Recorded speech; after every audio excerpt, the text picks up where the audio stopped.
So hey guys, welcome back to the channel, and today a little bit of a more focused on competitive game video about the new ITC missions, basically. So for those of you who don't know, the ITC is essentially the most standardized kind of tournament competitive form of Warhammer 40,000. So if you wanted to go to a tournament, then most of those would follow this particular format. So you have primary missions where you have to kill something, hold something, so an objective, and then kill more than your opponent and hold more than your opponent. And then you have secondary objectives, which are things that you can choose to basically allow you to get more points. So previously, you were able to choose pretty much any from a list, which meant that you could choose all the stuff that would kill people. For those of you who know the old missions, our faction has famously given up Headhunter points, Butcher's Bill, and Gangbusters. So it's been very difficult for us to gain points because we don't have really necessarily enough killing power. And it's been very easy for other factions to get points by killing us. So it hasn't really suited the Harlequins very well. However, the new missions are fantastic for us if they keep them. It's still a draft, apparently, or that's what it says on the site. So now you have to choose one kill and one maneuver, so movement-based mission, at least, and then you can choose from one or the other, or another one for old school, it's called. So let's go over how this works. So the first one, old school, first strike, so you have to destroy something in the first battle round. Slay the warlord, so you have to destroy your enemy's warlord. Line breaker, at the end of the game, you have to have one of your models in the opponent's deployment zone, and last strike, you have to destroy something in the last battle round. So that one's like neutral. You can take that, and then one seek and destroy mission, one killing mission, and one maneuver mission. So one strategic move around a lot, take objectives mission. Now, there are lots of new ones, but I'm just going to go over the ones that I think would be the best possible ones for our faction. So I'm only going to really go over like 4 for us, basically highlighting the biggest changes. There are things that we can always choose, like if you have 18 haywire bikes and someone comes along with 4 rhinos, you pick that as your secondary objective, Big Game Hunter, because they will give Big Game Hunter up and you will destroy 4 rhinos pretty easily with haywire cannons, and you get 4 points. But against some armies, it's actually really difficult to score killing secondaries, particularly for the Harlequins. And this new one is a very interesting one for us. So, Seek and Destroy mission secondaries, Born for Greatness.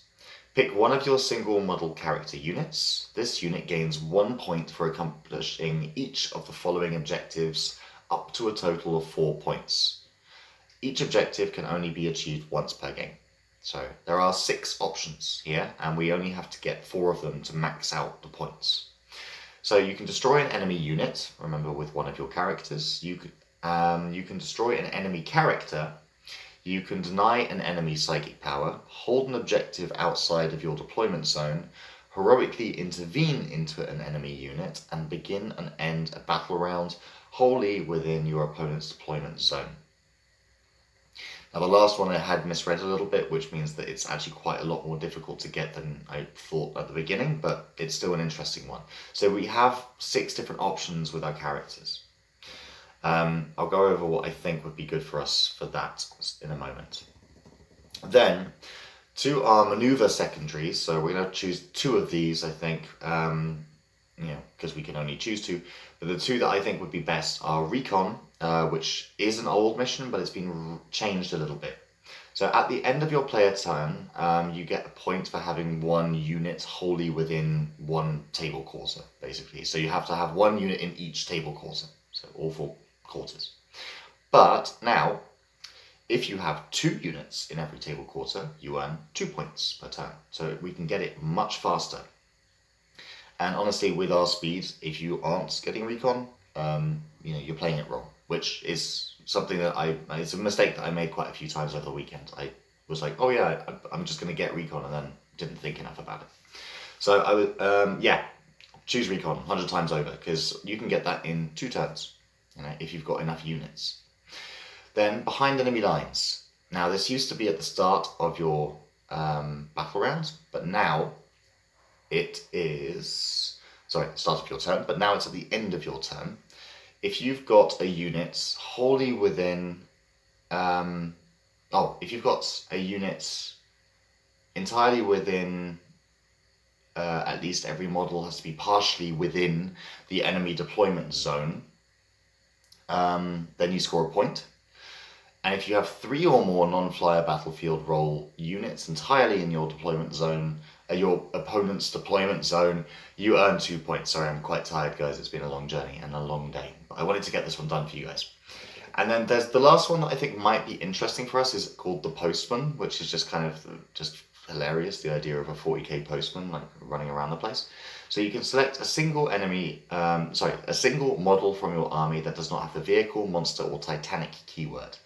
This model may choose to gather intel on an objective within 3 inches that you control at the end of your turn. You may only gather intel from each objective once per game, and you can get 1 point per objective you gather intel from. At the end of the game, if you have gathered intel from every objective on the table, you automatically score all 4 points. So I'm thinking of using, you could use a solitaire basically as just like a pinball machine, just going bouncing around all the different objectives until you've just been within 3 inches of each one. So that might be an interesting one too.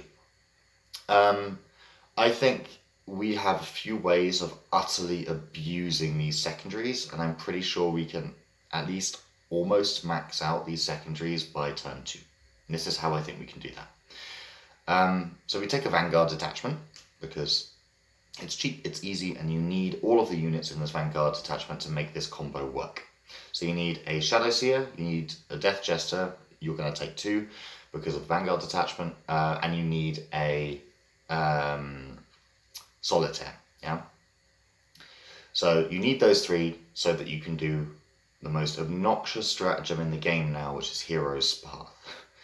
So now, let's say you go first, you take Hero's Path, and your opponent hasn't managed to screen everything to the nth degree.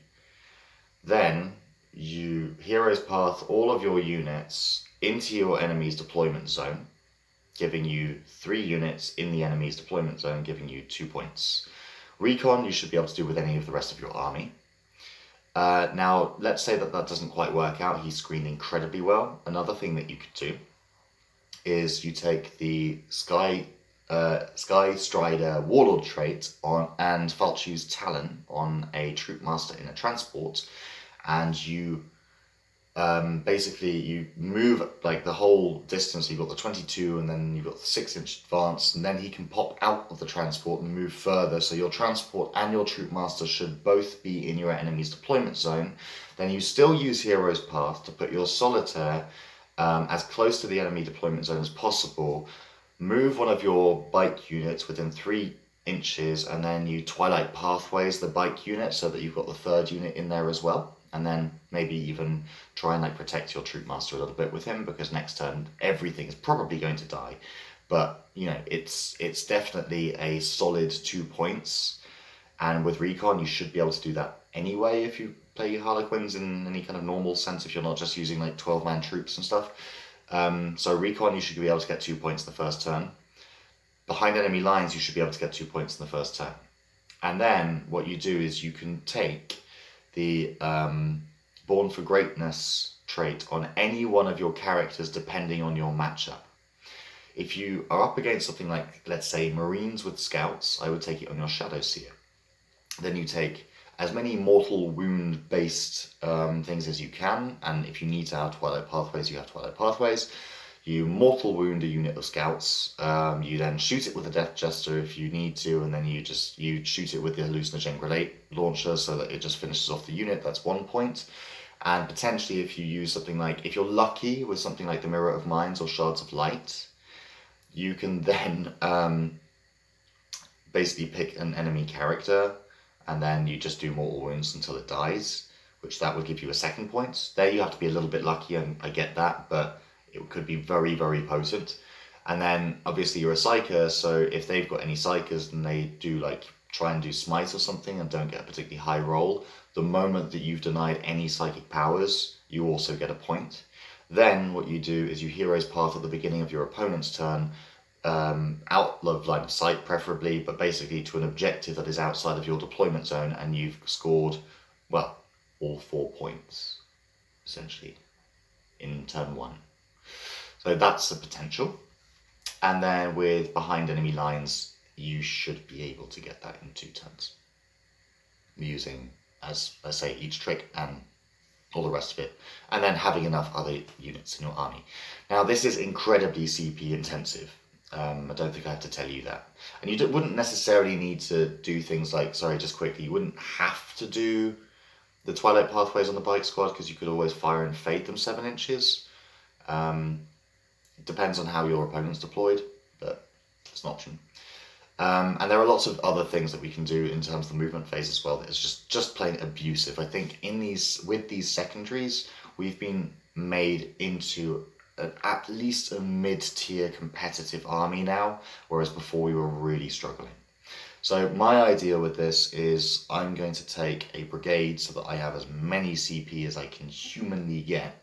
And then I'm going to, my idea is basically to try and max out all of my secondaries by turn 2, abusing these kind of movement-based things, and then spend the rest of the game trying to get hold more, kill 1. I don't need to kill more, and I probably never will, because it's multiple small unit army, so MSU army, and then just try and stay out of line of sight, get the bonus point, and take hold more. So kind of obnoxious, but essentially that's my game plan going into the competitive season.